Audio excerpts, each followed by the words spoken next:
Bueno, muy buenas tardes para todos. Sean una vez más bienvenidos. Es un gran gozo poder estar acá compartiendo la palabra del Señor con ustedes. Lo siento mucho si alguno estaba esperando al doctor Noé Acosta y aparecí yo. Alguno dijo, qué cambiado que está. Pero es un gusto estar acá con ustedes y compartir la palabra del Señor. Voy a hablar de sola gratia. El texto principal va a ser Tito 3 y voy a comenzar orando para que el Espíritu del Señor nos guíe a toda verdad y nos ayude a glorificar su nombre. Oremos. Señor, queremos darte muchísimas gracias por permitirnos estar en este lugar, congregados, reunidos, para exaltar tu nombre. Señor, nosotros existimos y nos movemos y todo lo que hacemos es gracias a ti, por ti y para ti. Y queremos pedirte, Señor, que tú nos puedas guiar a través de tu palabra para conocer más de tu inmensa gracia, de tu amor, de la salvación que nos has dado, Señor. Queremos darte alabanza y adoración a ti porque solo tú eres digno y tú mereces, Señor, nuestra adoración y aún mucho más. Señor, dejamos este tiempo en tus manos, pedimos que tú bendigas esta conferencia, que bendigas los mensajes, las personas que están en camino, que van a llegar, las personas que van a escuchar estos mensajes después, y que tu nombre sea exaltado. Nos dejamos en tus manos, en el nombre de Jesús. Amén y amén. Si yo les pregunto quién es Tokichi Ishii, la mayoría de ustedes calculo que no va a saber quién es, porque no es un nombre muy popular. Tokichi Ishii fue un japonés que vivió entre 1871 y 1918. Y Tokichi fue un criminal muy famoso en Japón que era temido por su brutalidad. De hecho, se decía de él que tenía el corazón de una bestia salvaje. Desde joven vivió en delitos y en violencia extrema. Y no voy a contar toda su historia, aunque hay un libro escrito sobre él, pero él terminó condenado a muerte por asesinar a 2 mujeres. Pero en la cárcel, 2 misioneras cristianas, eran 2 canadienses, se acercaron a él para compartirle el evangelio. Le llevaban comida, le llevaban regalos, pero él al principio no aceptaba, no quería saber de nada, hasta que un día aceptó como regalo una Biblia. Y en la cárcel, aunque se había resistido, comenzó a leer el Evangelio de Marcos sobre la vida de Jesús. Y cuando llegó a la escena de la crucifixión, Tokichi Ishii leyó las palabras de Jesús en la cruz. Padre, perdónalos, porque no saben lo que hacen. Ishii fue profundamente conmovido y escribió, detuve la lectura y comencé a llorar. Yo entendí, si Jesús pidió al Padre que perdonara a quienes le crucificaban, entonces Él podía perdonarme también a mí, el más grande de los criminales. Y me convertí allí mismo. En los días siguientes mostró un cambio radical. De un hombre endurecido pasó a ser humilde, arrepentido, lleno de paz. Y aún en el corredor de la muerte, como le llaman a las celdas donde se espera a aquellos que están condenados a morir por sus crímenes, empezó a enviar cartas a otros presos, instándolos a confiar en Cristo. Fue ejecutado en 1918, pero sus últimas palabras fueron, mi corazón ha sido cambiado. No soy más la bestia que era. Ahora soy un hijo de Dios por la gracia de Cristo. Me gustaría que me acompañen a Tito 3 y vamos a explorar esta hermosa gracia del Señor que salvó a Tokichi, que me salvó a mí, que te salvó a vos. Tito 3, del 3 al 8.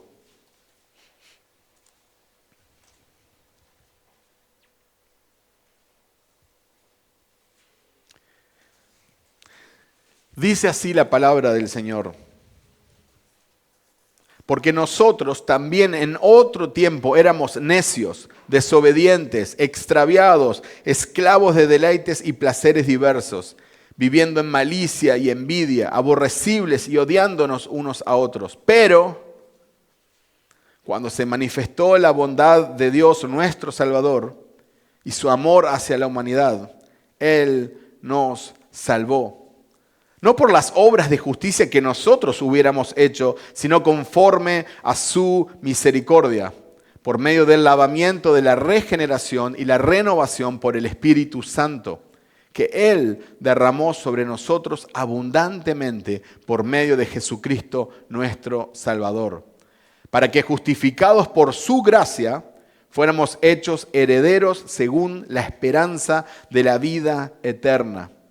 Palabra fiel es esta, y en cuanto a estas cosas quiero que hables con firmeza, para que los que han creído en Dios procuren ocuparse en buenas obras. Estas cosas son buenas y útiles para los hombres.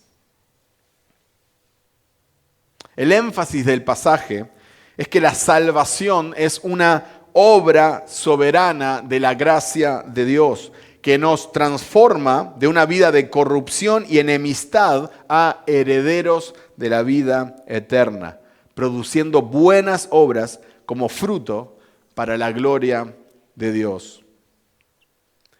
Cuando nos acercamos al versículo 3, vemos que debemos de recordar nuestra condición pasada,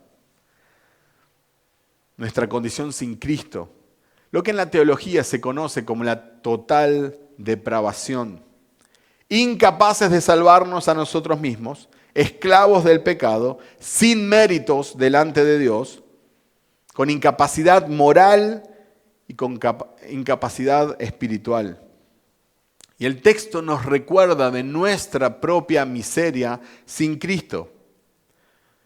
Fíjese el versículo 3, porque nosotros también en otro tiempo, Pablo se incluye, nosotros todos también en otro tiempo éramos necios, desobedientes, extraviados, esclavos de deleites y placeres diversos, viviendo en malicia y envidia, aborrecibles y odiándonos unos a otros. El evangelismo en nuestros días comete un error muy sutil. Muchos cristianos bien intencionados, al compartir el evangelio con una persona, comienzan diciendo con Dios te ama. Y claro, más si la persona está en una situación de vulnerabilidad, quizás está en un hospital, está en una cárcel, está en una situación económica complicada. Entonces para nosotros es muy fácil comenzar en este punto, es cómodo. Dios te ama. Pero el evangelio no comienza con Dios te ama. El evangelio comienza con Dios es santo. Y no continúa con Dios tiene un plan maravilloso para tu vida. Continúa así, Dios es santo y vos no. Y eso es un problema. Me encantó cuando ayer en su exposición el doctor Noé Acosta dijo que para el pecador Dios tiene un plan maravilloso y ese es el infierno. Porque Dios es un Dios justo. Y por favor, no me malinterpreten. Yo no digo que tenés que ir por la vida gritándole a la gente que Dios los odia. Ni siquiera estoy implicando que Dios odia a las personas. La definición de odio es antipatía y aversión hacia algo o hacia alguien cuyo mal se desea. Y Dios no desea el mal de las personas. De hecho, tenemos versículos en la Biblia y tenemos muchísimos. Escogí un par por un tema de tiempo. Ezequiel 33:11 dice, diles, vivo yo, declara el Señor Dios, que no me complazco en la muerte del impío, sino en que el impío se aparte de su camino y viva. Vuélvanse de sus malos caminos. ¿Por qué han de morir, oh casa de Israel? Llegamos al Nuevo Testamento y encontramos pasajes como 1 Timoteo 2, 3, 4. Porque esto es bueno y agradable delante de Dios, nuestro Salvador, el cual quiere que todos los hombres sean salvos y vengan al pleno conocimiento de la verdad. Estos pasajes nos muestran una tensión bíblica. Dios es santo, santo, santo. Él es justo en todos sus juicios y Él condenará al pecador que persiste en su maldad y que no confía en el Salvador. Pero Él también es misericordioso, aunque vamos a hablar de eso un poquito más adelante. El Evangelio de la Gracia es una joya que se aprecia más sobre la tela negra de la depravación humana. Si usted va a una casa de joyas, van a extender una tela negra y van a poner la joya encima para que usted pueda apreciarla mejor. Asimismo funciona la ley. Nosotros tenemos que exponer la depravación total para que el Evangelio brille. Debemos entender cuán malos éramos antes de Cristo para atesorar el Evangelio de la gracia que nos salvó. Volviendo al evangelismo que se escucha muy a menudo, hoy en día, se le dice a las personas que Dios las ama incondicionalmente. Pero ¿qué entienden las personas al escuchar que Dios las ama tal y como son, incondicionalmente? La pregunta es ¿por qué deberían de proceder al arrepentimiento si Dios las ama tal y cual son?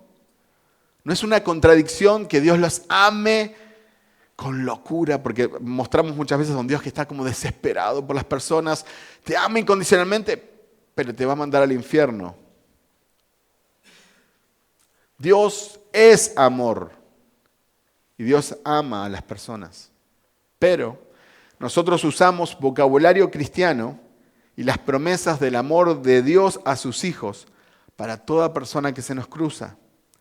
Dios tiene un amor paternal para las personas y no significa que todos sean hijos, creo que aquí entendemos eso, pero tiene un amor redentor para su pueblo, para sus escogidos. Entonces nuestro primer acercamiento en el evangelismo es Dios es santo y vos no. ¿Qué significa que Dios es santo? Bueno, es mucho más que sin pecado. Significa separado, apartado, diferente. Él es altísimo, sublime. Él no tiene ninguna relación con la maldad, solo la castiga porque la aborrece. Por eso, nosotros naturalmente, sin el Evangelio de Cristo, estamos privados de su gloria, dice Romanos 3:23. Aunque muchos dicen, quizás algunos de ustedes están pensando, Dios odia el pecado, sí, pero Él ama al pecador. Sí, pero como han dicho algunos teólogos, al que enviará al infierno es a la persona por la eternidad, no a su pecado. Salmo 5, 4 al 7 dice, porque tú no eres un Dios que se complace en la maldad, el mal no mora en ti. Los que se ensalzan no estarán delante de tus ojos. Aborreces a todos los que hacen iniquidad. Destruyes a los que hablan falsedad. El Señor aborrece al hombre sanguinario y engañador, pero yo, por la abundancia de tu misericordia, entraré a tu casa, me postraré en tu santo templo con reverencia. Y créanme que hay muchos otros pasajes que podríamos usar casi como paralelos a este. El Señor aborrece a los que hacen iniquidad, Él destruye a los que hablan falsedad, Él aborrece al hombre sanguinario y engañador. Y aquellos que se acercan a Él es solo por su misericordia, solo por su gracia, solo por su amor particular y redentor que Él ha derramado. Otro error sutil que cometemos es decir que la salvación es gratis. Nos apresuramos a decir, no tenés que hacer nada, la salvación es gratis. Hermanos, la salvación no es gratis. Se nos dio como un regalo y gloria a Dios por eso, pero alguien pagó un precio demasiado alto para darnos ese regalo. Y les quiero compartir 2 versículos que nos hablan del costo que tuvo nuestra salvación. Y quizás sean los 2 pasajes más importantes de todo el sermón, aunque no sean los centrales. Gálatas 3:13 dice, Cristo nos redimió de la maldición de la ley, habiéndose hecho maldición por nosotros, porque escrito está, maldito todo el que cuelga de un madero. El santo, santo, santo se hizo maldición para que vos y yo podamos disfrutar de una eternidad junto a este Dios misericordioso. Y 2 Corintios 5:21, el que no conoció pecado, lo hizo pecado por nosotros, para que fuéramos hechos justicia de Dios en él. Acá tenemos a el Padre, a Dios, y créanme que es un Padre amoroso, un Padre bueno, un Padre perfecto, no como los padres que tenemos en nuestra sociedad. Él es un Padre perfecto, amoroso, bueno. Sin embargo, Él trató a su Hijo como si Él hubiera cometido todos los pecados de todos aquellos que íbamos a creer. Y lo destrozó por amor a nosotros y por amor a la justicia, porque el pecado no puede quedar impune. Si le preguntamos a las personas si son pecadoras, casi el 100% contestará positivamente. ¿Puedes hacer la prueba? ¿Sos pecadora? Y la mayoría quizás te dice que sí, pero tiene una conciencia vaga de lo que es el pecado. La mayoría de las personas reconoce que comete errores, pero no entienden la gravedad y no entienden a quién están ofendiendo o qué ley están quebrantando. La mayoría de las personas creen que no han hecho todas las cosas buenas que deberían hacer, pero algo muy diferente es entender la depravación total del ser humano según las Escrituras. ¿Puede una persona sin Cristo hacer algo para agradar a Dios? Una persona sin Cristo puede hacer cosas buenas por la humanidad. Una persona sin Cristo puede hacer cosas agradables para otras personas. Y una persona sin Cristo puede hacer cosas moralmente correctas. Pero la pregunta de fondo es, ¿pueden esas acciones ser agradables a Dios? No. Me gustaría leer Isaías 64, del 1 al 7. En una traducción más dinámica, dice así: oh, si irrumpieras desde el cielo y descendieras, ¿cómo temblarían los montes en tu presencia? Así como el fuego hace que arda la leña y que hierva el agua, tu venida haría que las naciones temblaran. Entonces tus enemigos se enterarían de la razón de tu fama. Cuando descendiste hace mucho tiempo, hiciste obras temibles por encima de nuestras mayores expectativas. ¿Y cómo temblaron los montes? Desde el principio del mundo, ningún oído ha escuchado, ningún ojo ha visto a un Dios como tú, quien actúa a favor de los que esperan en Él. Tú recibes a quienes hacen el bien con gusto, a quienes siguen caminos de justicia. Pero has estado muy enojado con nosotros porque no somos justos. Pecamos constantemente. ¿Cómo es posible que personas como nosotros se salven? Estamos todos infectados por el pecado y somos impuros. Cuando mostramos nuestros actos de justicia, no son más que trapos sucios. Como las hojas del otoño nos marchitamos y caemos y nuestros pecados nos arrasan como el viento. Sin embargo, nadie invoca tu nombre ni te ruega misericordia. Por eso tú te apartaste de nosotros y nos entregaste a nuestros pecados. Nuestras obras, nuestras mejores obras, son como trapos de inmundicia. Hebreos 11:6 dice, pero sin fe es imposible agradar a Dios, porque es necesario que Él que se acerca a Dios crea que le hay, que es galardonador de los que le buscan. La mayoría de las personas tiene fe, obviamente, en algo, pero el objeto de esa fe no los puede salvar porque no es Jesucristo. ¿Cuál es la motivación de un corazón natural, sin Cristo, para hacer cosas buenas aún siendo malos? Bueno, hay muchas.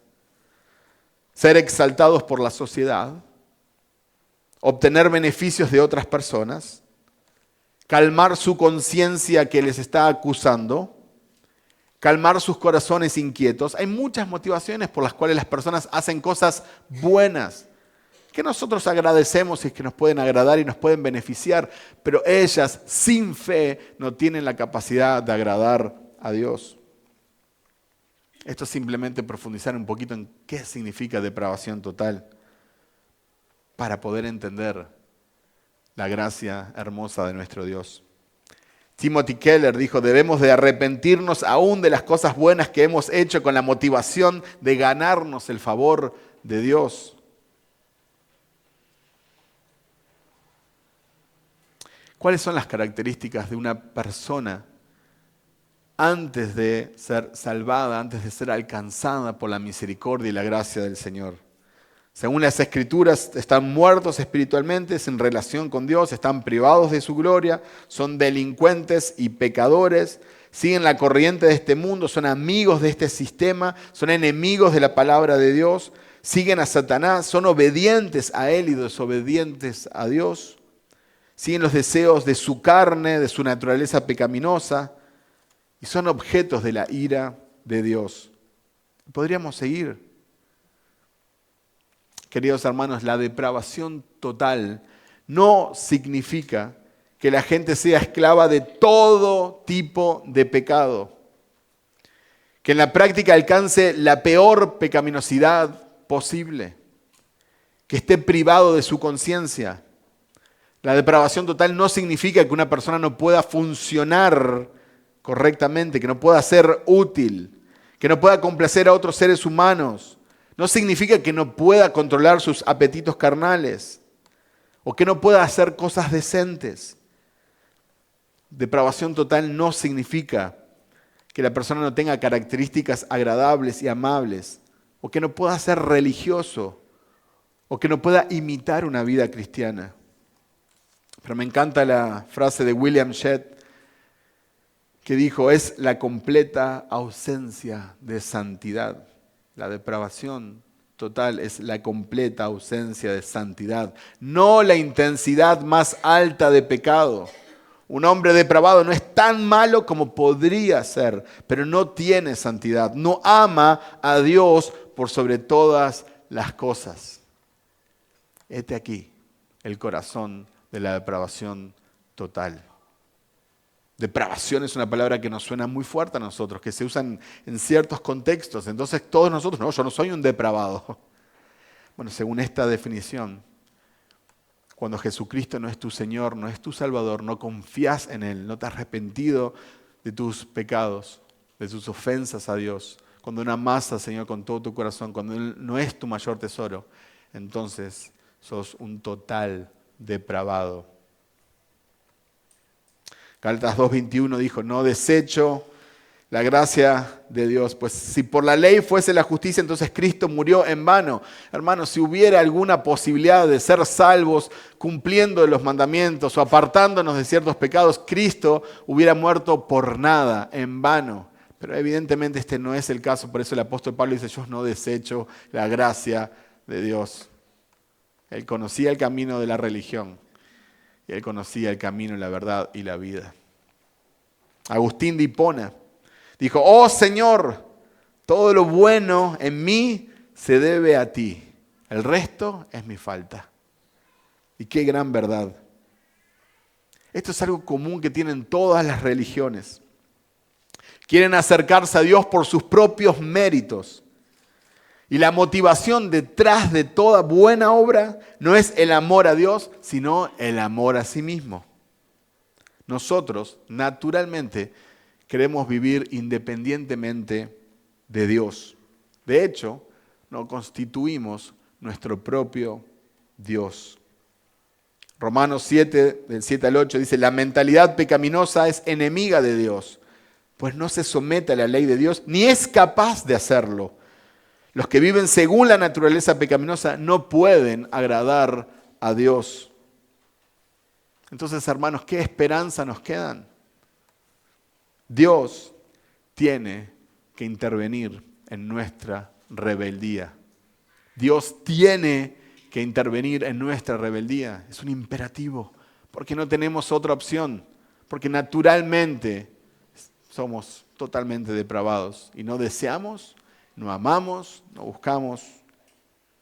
El hecho de que el hombre pueda creer la mentira de Satanás y seguirlo, prueba de que tiene la capacidad de ejercer fe, pero tiene el corazón equivocado, por lo cual nunca va a escoger a Dios por sí mismo.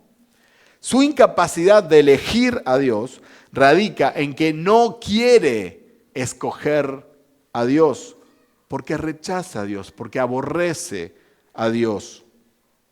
Cada individuo es responsable frente a Dios por su condición. Cada persona que es condenada al infierno está ahí por su propia elección. Pero cada persona que está en el cielo sabrá que está ahí porque Dios intervino. Dios lo rescató aún de su propio duro corazón. Y acompáñenme a Tito nuevamente para continuar leyendo el texto. Y aunque me voy a enfocar en los versículos del 4 al 7, voy a comenzar leyendo desde el 3 para que vean la fuerza del argumento del apóstol Pablo. Tito 3, del 3 al 7. Dice la palabra del Señor: porque nosotros también en otro tiempo éramos necios, desobedientes, extraviados, esclavos de deleites y placeres diversos, viviendo en malicia y envidia, aborrecibles y odiándonos unos a otros. Pero, cuando se manifestó la bondad de Dios, nuestro Salvador, y su amor hacia la humanidad, Él nos salvó, no por obras de justicia que nosotros hubiéramos hecho, sino conforme a su misericordia, por medio del lavamiento de la regeneración y la renovación por el Espíritu Santo, que Él derramó sobre nosotros abundantemente por medio de Jesucristo nuestro Salvador, para que justificados por su gracia fuéramos hechos herederos según la esperanza de la vida eterna. Gracias a Dios por ese pero. Gracias a Dios por ese pero. Las personas que no creen en la elección soberana de Dios es porque no creen en la depravación total del ser humano. Estoy convencido de eso y lo voy a repetir una vez más. Las personas que no creen en la elección soberana de Dios es porque no creen en la depravación total del ser humano. En este pasaje podemos ver que todos nosotros necesitábamos un Salvador. Éramos necios y desobedientes. Vivíamos engañados y éramos esclavos de toda clase de pasiones y placeres. Nuestra vida estaba llena de maldad y envidia. Nos odiábamos unos a otros y un largo etcétera. Fíjense los versículos 4 y 5. Pero cuando se manifestó la bondad de Dios nuestro Salvador y su amor hacia la humanidad, Él nos salvó. Hermanos, si Dios expusiera en una pantalla gigante todas nuestras vidas, todos los pecados de las personas que hoy en día están en este lugar, ya te estás preocupando, pero solamente estoy usando la imaginación, no va a pasar, no te preocupes.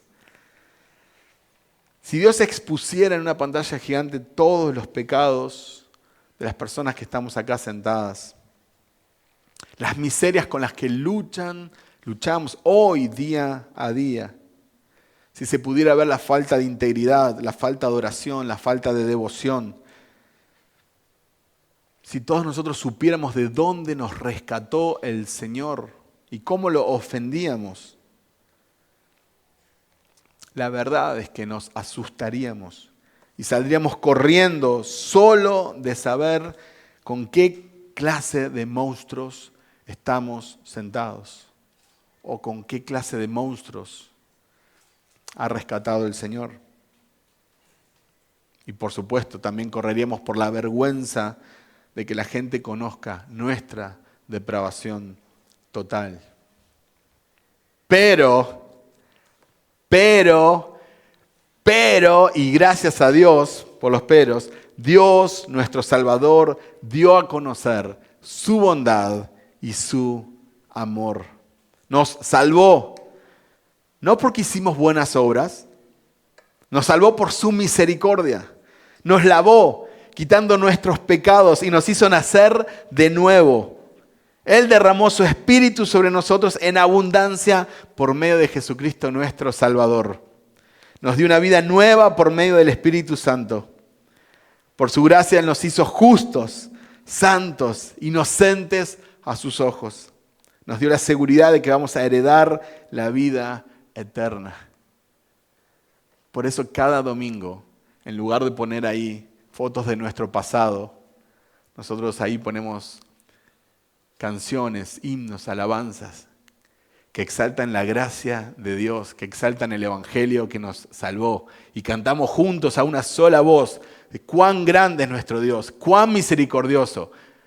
Y cuando entendemos la depravación total, cuando nosotros entendemos la magnitud de la gracia de Dios y cómo nos alcanzó y que realmente no había otra opción, entonces nosotros no queremos dejar de cantar. Nosotros queremos cantar y queremos profundizar. No queremos cantar pavadas repetitivas.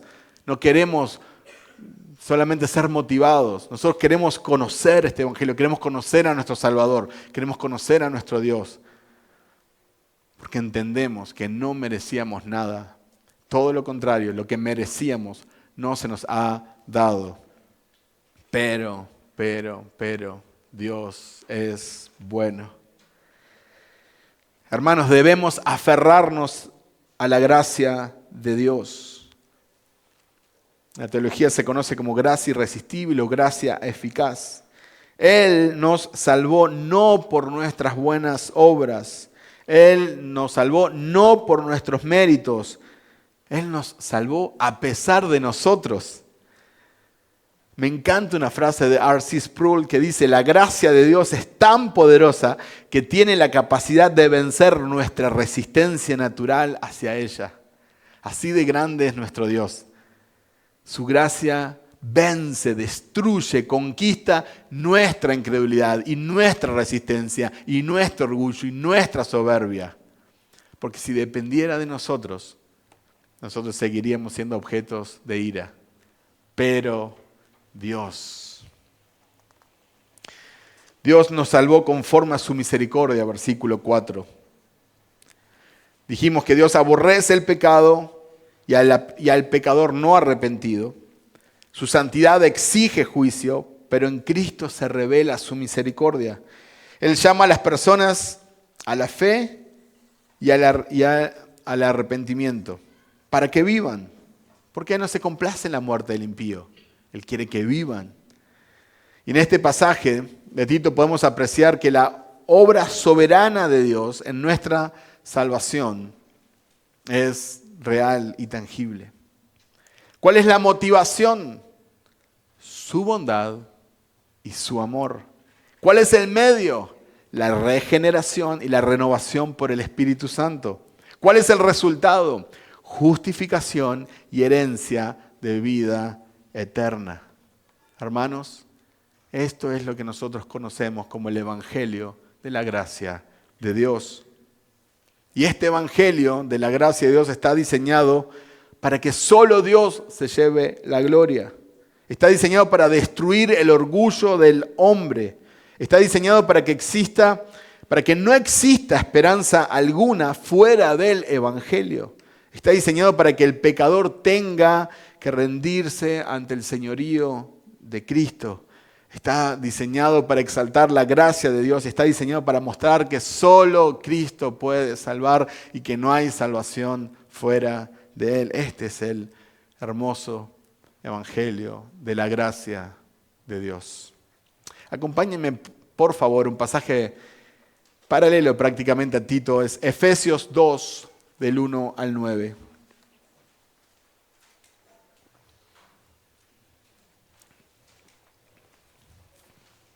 Efesios 2, del 1 al 9.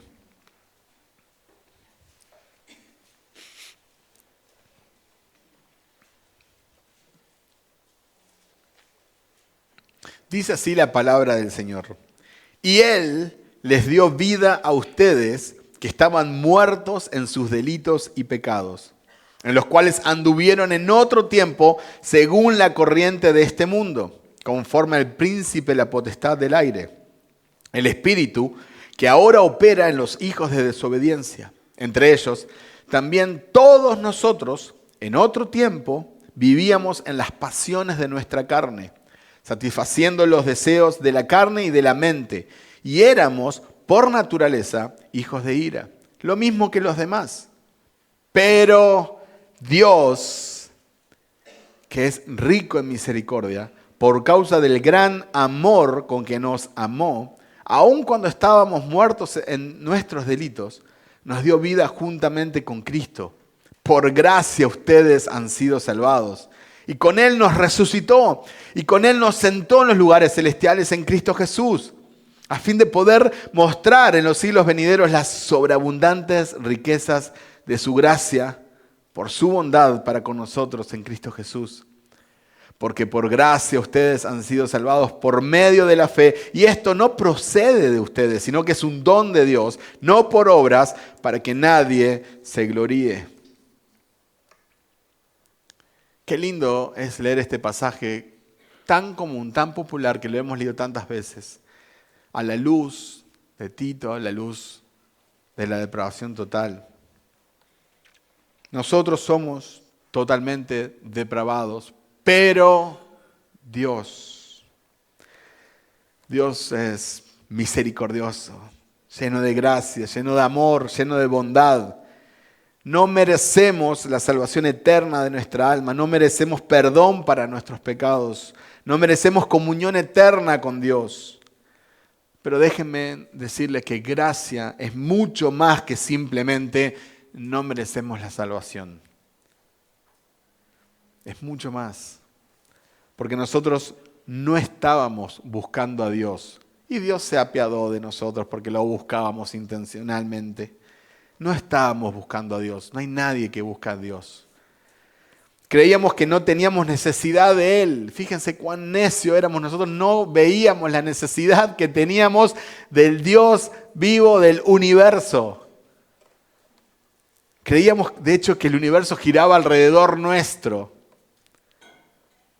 Aborrecíamos su santa palabra y aún ni nos dábamos cuenta de cuánto la rechazábamos. Y fíjense, según el texto en Efesios, que esta obra de salvación no se origina en nosotros, no se origina en el ser humano. Dice, esto no procede de ustedes, sino que es un don de Dios, no por obras, para que en su presencia nadie tenga de qué gloriarse. Nadie en la presencia de Dios va a decir yo. Me encanta decir eso, lo digo muy a menudo. No hay yo en el cielo, no habrá. Ningún redimido va a comenzar contando su testimonio. Es que yo, no. Salvo que estés hablando de la parte de la depravación total y digas, yo era necio, yo era desobediente, yo era un hijo del diablo. No hay yo, es Él. El hombre de las cicatrices. Él me salvó, Él murió por mí, Él derramó su sangre, Él abrió mis ojos, Él me mostró su gloria, Él, por toda la eternidad, Él. Pero Dios, no hay méritos humanos, no hay deseo humano, no hay búsqueda humana, no hay nada que podamos ofrecer, no hay nada que podamos negociar, no podemos impresionar a Dios.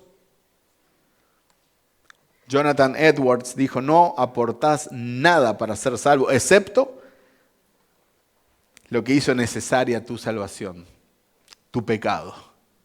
Esa es nuestra contribución. ¿Cómo puedo gloriarme frente a Dios si todo es de gracia y por gracia?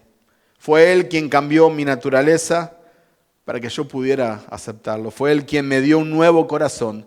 Fue Él quien iluminó mi entendimiento para que el mensaje de la cruz no sea una locura para mí. Fue Él quien tomó la iniciativa, quien me dio la fe que Él requería. Fue Él quien me escogió antes de la fundación del mundo. Fue Él quien me predestinó, quien me llamó, me justificó. Fue Él. Es Él quien me preserva, es Él quien me sustenta, es Él. Spurgeon dijo, afirmamos que Cristo murió de modo que infaliblemente aseguró la salvación de una multitud incontable, quien a través de la muerte de Cristo no solo tienen la capacidad de ser salvos, sino que realmente son salvos, tienen que ser salvos y no pueden más que ser salvos. Dios no pierde ninguna oveja. A los que conoció, a esos también glorificó. Por eso podemos decir como el apóstol Pablo en Hechos 20:24, pero en ninguna manera estimo mi vida como valiosa para mí mismo, a fin de poder terminar mi carrera y el ministerio que recibí del Señor Jesús, para dar testimonio solemnemente del Evangelio de la gracia de Dios. Pablo entiende que su vida es valiosa, pero no es valiosa para sí mismo. Tu vida es valiosa, pero no es para vos mismo. Tu vida es valiosa porque fue diseñada para dar testimonio del Evangelio, de la gracia de Dios. Por eso Dios no te quitó la memoria, por eso te seguís acordando de tus pecados y de cómo ofendiste al Señor. No para mortificarte, pero para que puedas dar testimonio de la gracia de Dios y para que puedas recordar de dónde te rescató el Señor y a dónde no debes volver y a dónde querés rescatar a otros con el Evangelio de esperanza. Este Evangelio no es solo el medio por el cual las personas son salvas, sino también la verdad y el poder por el cual las personas son santificadas. Es la verdad del Evangelio la que permite hacer genuina y gozosamente lo que agrada a Dios, que antes no podíamos. Podemos crecer progresivamente conforme a la imagen de Cristo nuestro Salvador. Por eso me gustaría terminar con el versículo 8 de Tito 3.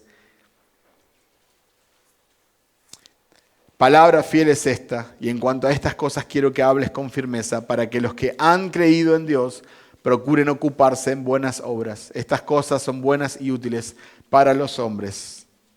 Los que han creído en Dios procuren ocuparse en buenas obras.